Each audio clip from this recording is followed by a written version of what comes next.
చంద్రబాబు నాయుడు గారు మరింతగా దీని మీద శ్రద్ధ వహించాల్సినటువంటి పని ఉన్నది. మీ కూటమి పాలన ఏ రకంగా ఉంది, బ్రాందీ షాపుల వ్యవహారం ఏ రకంగా ఉన్నదని మీ పార్టీకే సంబంధించినటువంటి ఒక శాసనసభ్యుడు నిన్న కొల్లిపల్లి శ్రీనివాసరావు గారని వాళ్ళ నియోజకవర్గంలో 4 బ్రాందీ షాపులు ఉంటే 40 బెల్ట్ షాపులు ఉన్నాయని ఆ శాసనసభ్యుడే నేరుగా బయటికి వచ్చి ప్రదర్శిస్తున్నారో ఇది బెల్ట్ షాపు అని. అంటే ఎంత దారుణంగా ఉన్నది మీ పాలనలో.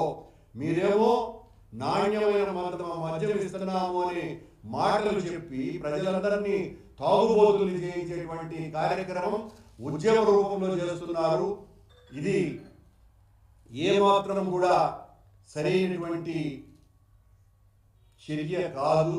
మరీ ముఖ్యంగా దేవదేవుడు వెలిసినటువంటి తిరుపతిలో ఇప్పటి వరకు ఎప్పుడూ కూడా విననటువంటి పరిస్థితి మాకెవరికి కూడా.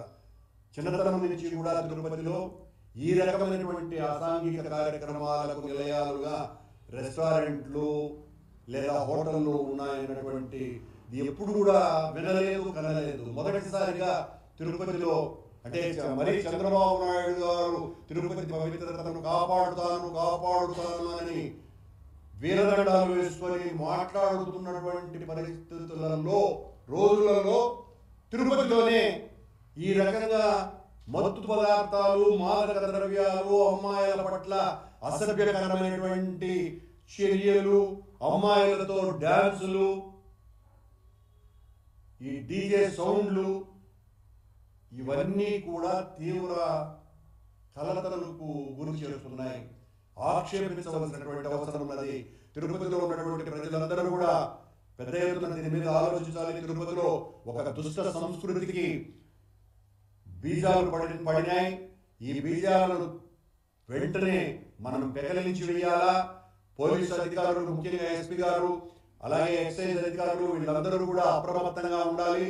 ఇలాంటి వార్త వచ్చిన తర్వాత స్పందించడం కాదు, ఇలాంటి ఏదైనా అసాంఘిక చట్ట వ్యతిరేక చర్యలు చేస్తున్నటువంటి వాళ్ళ మీద నిఘాను పెంచవలసినటువంటి అవసరం ఉన్నది. ఈ రోజున బ్రాందీ షాపులు విచలవిడిగా తెలుస్తున్నారు అన్నటువంటి విషయం ప్రతి ఎక్సైజ్ అధికారికి తెలుసును. ప్రతి ఎక్సైజ్ అధికారి కనుసన్నలలోనే తిరుపతిలో 7 గంటలకే ఉదయం బ్రాందీ షాపులు తెలుస్తున్నారు, 12 గంటలకు రాత్రులు మూస్తున్నారు. ప్రతి బ్రాందీ షాపుకు ఆనుకొని ఒక బారు వెలసింది. ఆశ్చర్యంగా తిరుపతిలో నూతన సంవత్సర వేడుకలు కూడా బహిరంగంగా జరపడం ఆపేశారు. తిరుపతిలో మేము మా ప్రభుత్వం ఉన్నప్పుడు వద్దు, ఇలాంటి కల్చర్ను మనం అనుమతించకూడదు, అర్ధరాత్రులు ఈ రకంగా పిల్లలందరూ కూడా కలిసి వేడుకల పేరుతో అసభ్యకరమైనటువంటి చేష్టలు చేయకూడదు అని. అలాంటిది చంద్రబాబు గారి ప్రభుత్వం వచ్చిన తర్వాత ఈ రకంగా వాళ్లకు కావలసినటువంటి వ్యక్తులే ఈ రకంగా చేయడం చంద్రబాబు గారికి తీరని మచ్చ చేసినటువంటి వాళ్ళు అవుతారు. చంద్రబాబు గారు దీనిని దృష్టి సారించాలా. మీకు చాలా చెడ్డ పేరు తెచ్చేటువంటి వ్యక్తుల పట్ల మీరు అప్రమత్తంగా ఉండాలా. అంటే మీరు చేయడం లేదు, మీ ఆదేశాలు లేవని అనుకొని నేను చెబుతున్నటువంటి మాట. మరి మీ ఆదేశానుసారమే చేస్తే ఇక దేవుడే దిక్కు. ఎందువల్లంటే ప్రతి నియోజకవర్గంలోనూ కూడా ప్రతి బ్రాందీ షాపు అనుకొని ఒక బారు వెలిసింది అంటే మీకు తెలియకుండా జరుగుతోంది తతంగమంతా అంటే ఎవరు నమ్మలేనటువంటి విషయం. మీరు చెప్పేది ఒకటి, చేసేది ఒకటి, చెప్పేవన్నీ శ్రీరంగ నీతులు అనే సామెతకు అనుగుణంగా ఉన్నాయి అని ప్రజలందరూ అనుకుంటున్నటువంటి మాట.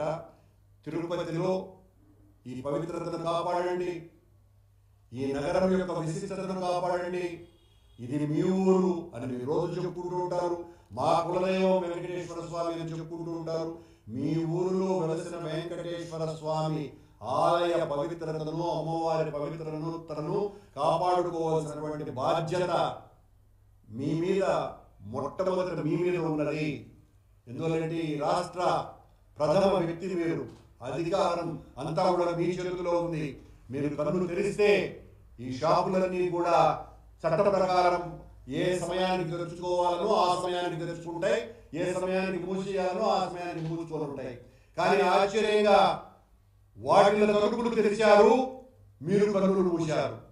మీరు కన్నులు మూయడం కారణంగానే ఈ బ్రాందీ షాపులు, మాదక ద్రవ్యాలు అమ్మేటువంటి రెస్టారెంట్ల తలుపులు బార్లా తెరుచుకొని ఈ రకంగా అశ్లీల చట్ట వ్యతిరేక విశృంఖల కార్యక్రమాలన్నీ కూడా పవిత్రమైన నగరంలో జరుగుతున్నాయి. దీనికి వ్యతిరేకంగా వైఎస్ఆర్ కాంగ్రెస్ పార్టీ ఖచ్చితంగా ఒక ఉద్యమ రూపం తీసుకుంటుంది అని హెచ్చరిస్తున్నాం.